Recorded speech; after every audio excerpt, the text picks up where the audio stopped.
नमस्कार, देशोन्नतीमध्ये आपलं स्वागत आहे। बघूयात प्रदेशच्या आजच्या टॉप 10 बातम्या। मस्साजोगचे सरपंच संतोष देशमुख यांचं अपहरण करून त्यांची हत्या करण्यात आली।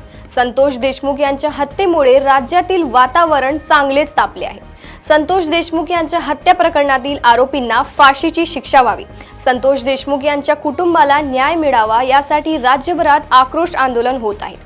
दरम्यान आज संतोष देशमुख यांच्या हत्येचा निषेध करण्यासाठी मुंबईच्या आझाद मैदानामध्ये सरपंच परिषदेकडून आंदोलन सुरू आहे। या आंदोलनात भाजप आमदार सुरेश धस हे देखील सहभागी झाले होते। कोरोना विषाणूनंतर आता ह्यूमन मेटाप्युनो व्हायरस म्हणजेच HMPV या व्हायरसने चीनमध्ये हाहाकार उडवला आहे। या विषाणूचे भारतात आतापर्यंत 6 रुग्ण आढळले आहेत। यात कर्नाटकमध्ये 2, गुजरातमध्ये 1, पश्चिम बंगाल येथे 1 आणि तामिळनाडू येथे 2 अशी रुग्णांची संख्या आहे। तर दुसरीकडे या ह्यूमन व्हायरसचे नागपुरातही 2 संशयित रुग्ण आढळले आहेत। यामुळे सध्या संपूर्ण महाराष्ट्र अलर्ट मोडवर आला आहे। या व्हायरसच्या पार्श्वभूमीवर राज्यातील जिल्हा आरोग्य यंत्रणा सतर्क झाली आहे। या व्हायरसच्या पार्श्वभूमीवर सतर्क राहण्याचे आवाहन महापालिकेकडून करण्यात आले आहे। मुख्यमंत्री देवेंद्र फडणवीस यांच्या अध्यक्षतेखाली राज्य मंत्रिमंडळाची बैठक मंगळवारी झाली। महाराष्ट्रात सापडलेल्या HMPV व्हायरसच्या पार्श्वभूमीवर झालेल्या बैठकीत आरोग्य विभागाला सतर्क राहण्याचे आदेश मुख्यमंत्र्यांनी दिले आहेत। त्यानंतर राज्यातील सर्व जिल्हाधिकारी, महापालिका आयुक्त, विभागीय आयुक्त, पोलीस आयुक्त, पोलीस अधीक्षक यांच्याशी मुख्यमंत्री देवेंद्र फडणवीस यांनी VC द्वारे संवाद साधला। यावेळी अधिकाऱ्यांना टार्गेट दिले। हे टार्गेट स्थानिक कार्यालयापर्यंत असल्यामुळे कर्मचाऱ्यांनाही आता कामे करावी लागणार आहे। बीड जिल्ह्यातील मस्साजोगचे सरपंच संतोष देशमुख यांच्या हत्या प्रकरणात त्यांचे बंधू धनंजय देशमुख यांनी उच्च न्यायालयाच्या औरंगाबाद खंडपीठात याचिका दाखल केली होती, परंतु त्यांनी मंगळवारी ही याचिका मागे घेतली आहे। धनंजय देशमुख आज मुख्यमंत्री देवेंद्र फडणवीस यांची भेट घेणार आहेत। त्या भेटीपूर्वी त्यांनी याचिका मागे घेतली आहे। मस्साजोगचे सरपंच संतोष देशमुख यांच्या हत्येनंतर वाल्मिक कराडचे बीड जिल्ह्यातील अनेक कारनामे समोर येत आहेत। त्याची दहशत आणि प्रशासकीय यंत्रणेवरील त्याचा धाक यातून दिसून येतो। पोलीस यंत्रणेपासून महसूल पर्यंत सर्वच ठिकाणी त्याचा वाचक असल्याचे दिसून येत आहे। त्यांच्या विरोधात कोणाला बोलण्याची हिम्मत होत नव्हती हे समोर येत आहे। आता सामाजिक कार्यकर्ता अंजली दमानिया यांनी कराडचा वाईन पॅटर्न बाहेर काढला आहे। त्यावरून कायदा हे त्याच्यासाठी एक खेळणं असल्याचे समोर येत आहे।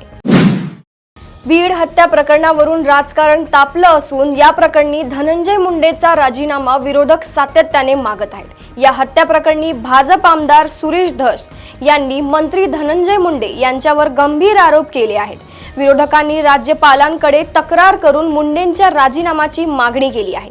याच दरम्यान धनंजय मुंडे यांनी काल अजित पवारांची भेट घेतली होती।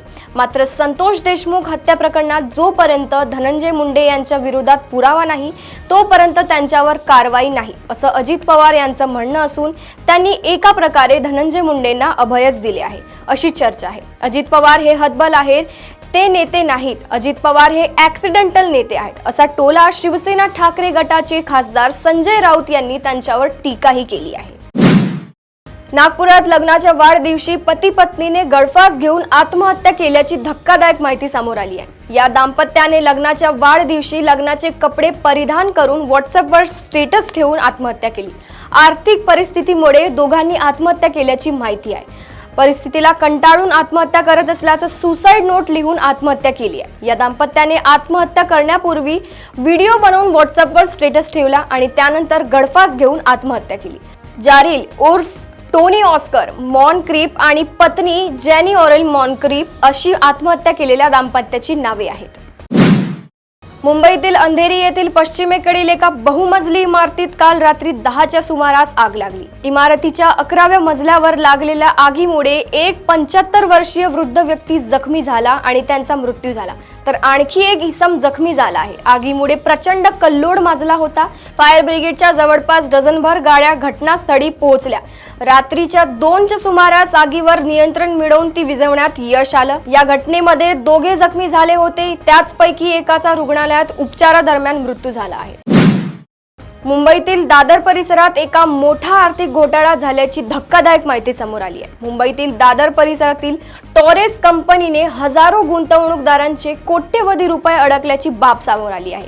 आर्टिफिशियल डायमंड विकणाऱ्या टॉरेस कंपनीने लोकांना आठवड्याला 6% पासून 10% पर्यंत परतावा देण्याचे आमिष दाखवून लाखो रुपये गोळा केले। त्यानंतर गुंतवणूकदारांची फसवणूक करून पसार झाल्याची खळबळजनक घटना उघडकीस आली आहे। सुरुवातीला कंपनीकडून काही परतावा देण्यात आला, मात्र गेल्या 2 आठवड्यांपासून कंपनीकडून काहीच परतावा न मिळाल्याने हा घोटाळा उघडकीस आला आहे। या प्रकरणी पोलिसांनी 5 जणांविरोधात गुन्हा दाखल केला आहे।